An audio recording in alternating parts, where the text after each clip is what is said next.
the second in a series of Shuckling during services, and today we're going to deal with Shuckling during Laining. Indeed, the Kuzari, who was a very amazing figure of Yehuda Halevi, when he wrote his book, the Kuzari, it's based on questions and answers, questions about Judaism and his answers on it. And one of the questions that was asked was the following question. היודע אתה סיבה לדבר שהיהודים מתנועעים בשעת קריאתם בספרים עבריים? Do you have any idea why Jews shuckle when they read Hebrew books? So indeed, the Abu Dram comes along and says, ונהגו ישראל להתנועע בשעה שקוראים. We indeed have a minhag to sway back and forth when we hear the Torah, because כשניתנה Torah נרתעו כולם, because everyone swayed, was shaking when they got the Torah, as it says in the pasuk, "V'chol ha'am ro'im et hakolot v'et halapidim ve'et kol hashofar v'et harashen." The Jewish people saw the thunder, the lightning, the shofar blowing, the mountain on fire. Vayara ha'am vayanu vayamdu mirachok, and everyone sittered in Yiddish. They shook and they stood back. So in order to remember this, we quote unquote shake during Torah reading. We sway back and forth. This shows our reverence for the Torah. And what brings this, la halacha, even before the halacha of shaking during davening, shuckling during davening, he brings the halacha of shuckling during laning. V'nahagua midaktekim. Some have the minhag, the pious ones, the pedantic ones have the minhag, lihitno anea b'sha'a shekorin b'Torah, to sway back and forth when you read the Torah, dugmata Torah shenitna beretet. Because when the Torah was given, we literally were vibrating. So that's why when you hear the Torah reading, you should vibrate. This, of course, goes to the crux of why we lane in the first place.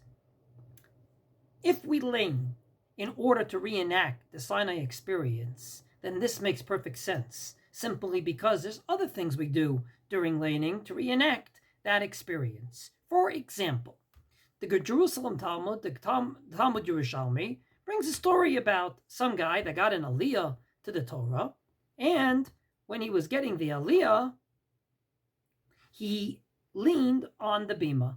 Amar le asor lecha, you're not allowed to do that. Keshem shenitna be'ema v'yira, kach anu tzarchim linhog ba be'ema v'yira. Just like the Torah was given with awe and with trepidation, with fear, so too we. So when you stand at the bima, you stand upright. The Gemara goes on and talks about the fact that there was a guy who was both the laner and getting the aliyah and translating the Torah. And then the Gemara says, Asur lecha. There should be at least two people at the bima. The giver of the Torah in place of God Kiviyachol, and the receiver of the Torah in place of Moshe getting the Torah. And this is paskind lahalacha by the Rambam in Torgaman Nishan, El Omed Be'emo V'yira. The person translating the Torah, as was the custom in those days, doesn't lean on the bima, but rather should stand in trepidation and awe. So halacha number one, beyond shuckling, is that the whole idea of laning is to reenact that Sinai experience, including the trepidation and awe, which translates itself into vibrating back and forth. This would explain another halacha, and that is that the Ramah says it's a chumrah, not obligatory, to stand during the Torah reading, and that was the minhag of the Maharam.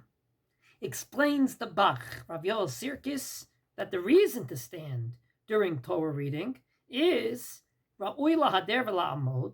It's a chumrah, a hiddur, to stand, b'pnei shetzarich adam lahalot b'da'ato k'sheshomea hakriya mipi hakore ki'ilu kibal otam sha'a mehar sinai. The person should think when he gets the aliyah as if he just got the Torah from Sinai. Well, Bahar Sinai, Hayuko Yisrael Omdim. And at Mount Sinai, everyone stood up. From this perspective, when you define the laning as a reenactment of the Sinai experience, it makes perfect sense that you should stand there in awe, not lean on anything, and yes, even vibrate as they did, trembling. What about if the Torah reading is just a learning experience? Well, we do have sources that say even when you learn Torah, you should actually shuckle. The Balaturim on the Chumash says, "Mitna'neim b'shat limud Torah, lefi shat Torah nitnan be'ema beretet uviziyah."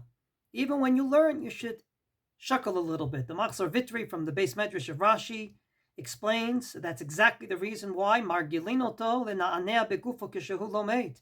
You actually make people have the habit of swaying back and forth when they learn. And I just want to end with a beautiful drush from Rav Mordechai Druk, Zichrono Livracha. He was a great rabbi in Yerushalayim and a great darshan. He was an amazing sermonizer. And he writes, why is it that when we talk about someone not being serious enough about learning, we use the word rifyon, rafu yadav, his hands became weak? Explains Rav Druk, and I quote his words, that Rav Shimon Shkop used to say that any svara that you say in the Gemara that you can't use your hands to express, it's probably not a good svara. Why? I quote, "B'li tnuat yadayim hi eina svara, kishe'en et ha'itlahavut, cheser b'tnuat yadayim, chaser balat." You're not excited about the Torah if you don't use your hands to talk. From this perspective, he basically says that indeed, since the Torah needs that excitement, Rav Shmuel Zovsky, the Rosh Yeshiva of Panovich, used to say that the Torah needs kolot uvrakim, the thunder and the lightning. And how do we do that? Your whole body, kol ramach v'shasa, is involved in it. From this perspective, when the Chavot Yair in his book Sefer HaKlalim says that the rabbinic aphorism that you did not find yadayim v'raklayim bebeit hamidrash, you didn't find your hands and your feet in the base medrash, doesn't mean literally they're connected to you, but rather, hainu shelo hayalo koach hapilpul nasa beyadayim. He didn't have the excitement for the Torah that's usually done with your hands. So to sum up, there's ample sources that you're supposed to sway back and forth when you lane, re-enacting the Sinai experience. And even if you define laning as learning Torah, this source is saying when you learn, you should sway back and forth as well. Obviously, this is not a halacha, this is a custom, and if it hurts your learning, no one would say to do it. But if possible, it adds to the entire experience of both laning and learning.